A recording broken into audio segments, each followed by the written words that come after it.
Hello everybody and welcome to something a little different. I'm going to be doing a solo review of an album today. It's Taylor Swift's Midnights, and I'm doing this one on my own because Jeff outright refuses to cover anything Taylor Swift anymore. So I feel like I personally had to do this one because Taylor Swift is an incredibly polarizing figure, and where I fall on the spectrum is I've never really had anything adamantly personal against her, nor have I ever really been interested in her stuff. I would say that historically I have been completely indifferent to Taylor Swift and all of her output. If I had to sum it up, I would say I don't understand the rabid hate for her, especially as a person, but neither do I understand the appeal of her music. So walk this out with me. I would go so far as to call this album, and any Taylor Swift that I've heard besides this, musically and lyrically, it's incredibly standard. Right down the middle, which can be a good thing and can be a bad thing. And I would say in the context of Taylor Swift, it's a little baffling because the music hasn't changed at all in 20 years. Content-wise, it's the same stuff she's been singing about since her debut in 2005. And it makes me question if she's going to be singing from this same good girl perspective when she's 40 years old. I don't necessarily know that that's the most satisfying, but again, she has a rabid fan base and you guys come back time after time. So maybe I'm in the wrong here. The other thing that really kind of bothers me about the music, or if it doesn't bother me, at least makes me uninterested in it, is the fact that it's so overproduced. It is conceived of, birthed, and polished in studio.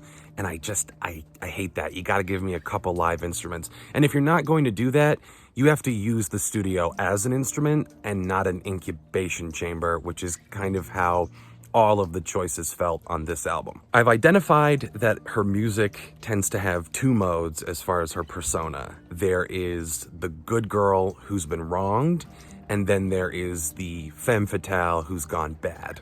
And I would say she pulls off the former. I buy that one a lot more than I do the latter. I think her strength lies in the soft, tender, good girl attitude more than it does this kind of vixen put on that I just don't think is her. I think she likes the idea of a revenge tale, but I just don't think it works when you think of like Dark Taylor. She's got the pedigree to be a vengeful figure, but I just don't believe she's comfortable there. I think there are ways to get across her hurt and her anger from the good girl side that is just more powerful, but that's just me. Another problem that I had with this album is typified on Snow on the Beach, which is I don't find any of these songs distinct from one another. They all tend to run into each other and they really do sound the same.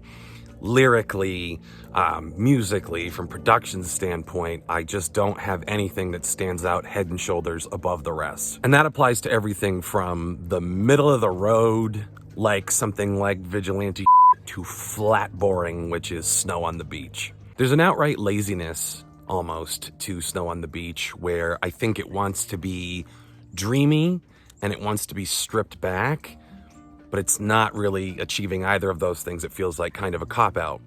Don't get a shitter.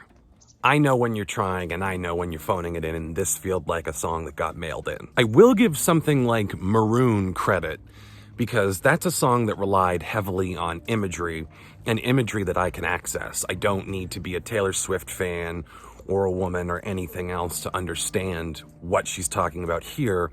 So that's one of those little kernels I hang on to where I'm like, okay, more in this direction, and it feels like I can access the music. Because I don't think this is necessarily outsider-friendly music, if that makes sense. Like, I haven't been on the bandwagon since the beginning, and it feels like that's the position you need to be in to get it. You don't even necessarily need to be a fan, you just need to be aware of her discography, and I'm not. And it feels like that's a problem. And shouldn't an album be so accessible that you can come into it at any point and understand what's going on? I liken it to like Coheed and Cambria. There is an ongoing storyline to those albums, but you can hop in at any point and it doesn't hamper your enjoyment.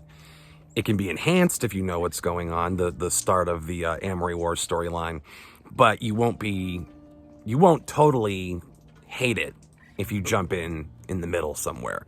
And I feel like you can't really jump into the middle of Taylor Swift, even though there's not really an ongoing story, which I find totally baffling. And then when it comes to this music feeling kind of limited to me, I think that's typified in the song Question, because it shows a lot of different aspects of the problem that I have, which is there's no dynamism. She doesn't play with soft and loud. It's a flat line in terms of sheer volume, and it's a flat line in terms of the structure of the song. Da da da da da da da da da da da. And then at the end, there's just like, she basically goes down the scale, and I don't even know what key it's in, but da da da da da da da da da da da da da da da da da. Just seems pretty basic and seems fairly lazy to me. And I hate to keep accusing her of laziness, but it's almost better to say she's lazy, because the alternative is she's creatively bankrupt. And I don't think that's the case. I don't think this is the best that she can do. So what's worse? This represents her best effort, or she's being lazy and she's got more in the tank? You tell me. I think the most offensive part of the album to me was Anti-Hero, which is funny because it's the big viral breakout hit.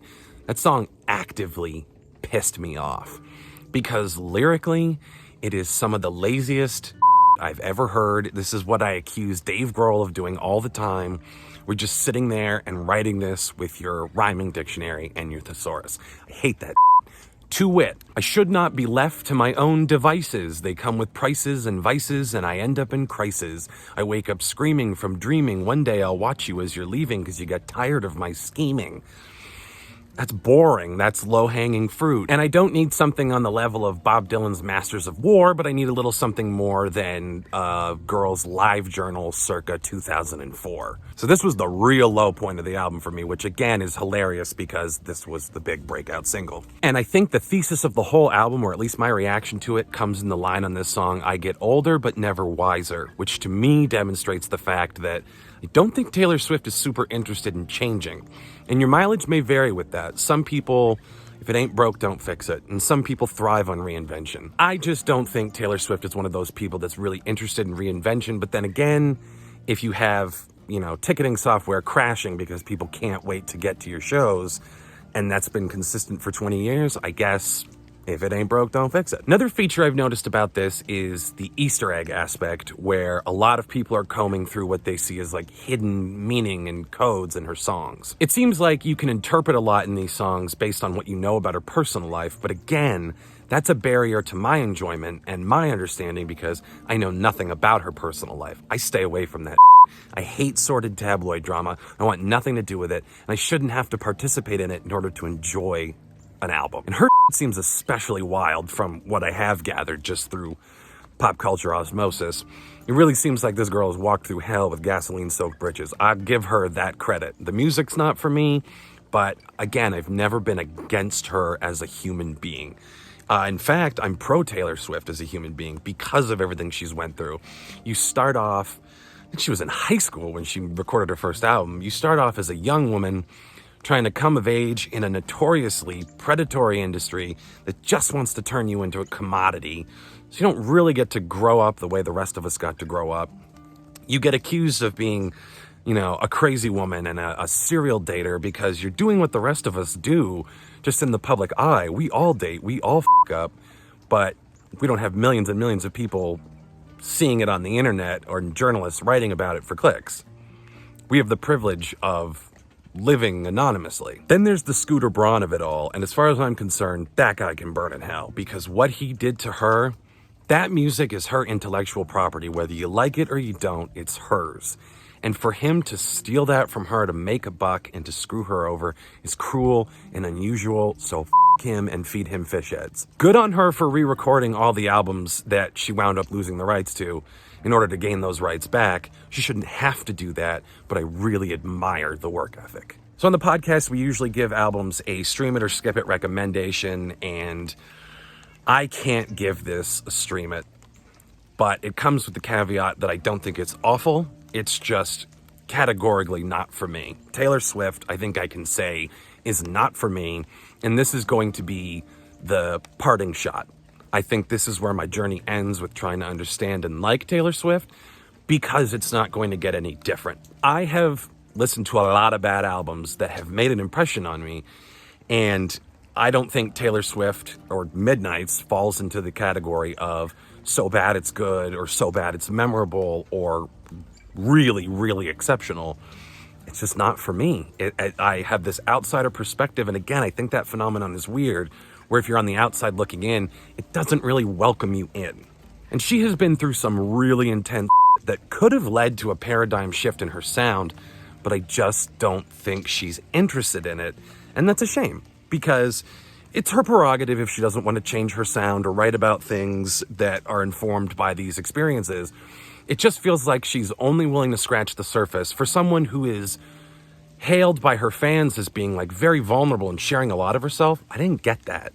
And again, maybe it's because I wasn't on the bandwagon to start, but I just didn't get a sense that she's opening up to the extent that she could, which is ironic considering her personal life is all over the tabloids. So why don't you reclaim your narrative in your songs, in your own album? That's your opportunity to set the record straight, and I wish she would. So maybe it's like Mike Love of the Beach Boys said, don't with the formula. And if that's the case and she's not interested, again, that's her prerogative, but I'm tapping out. I wish her well, and if you are the kind of person that likes this kind of thing, this is the kind of thing you like, and I wish you well, and I hope you enjoy it.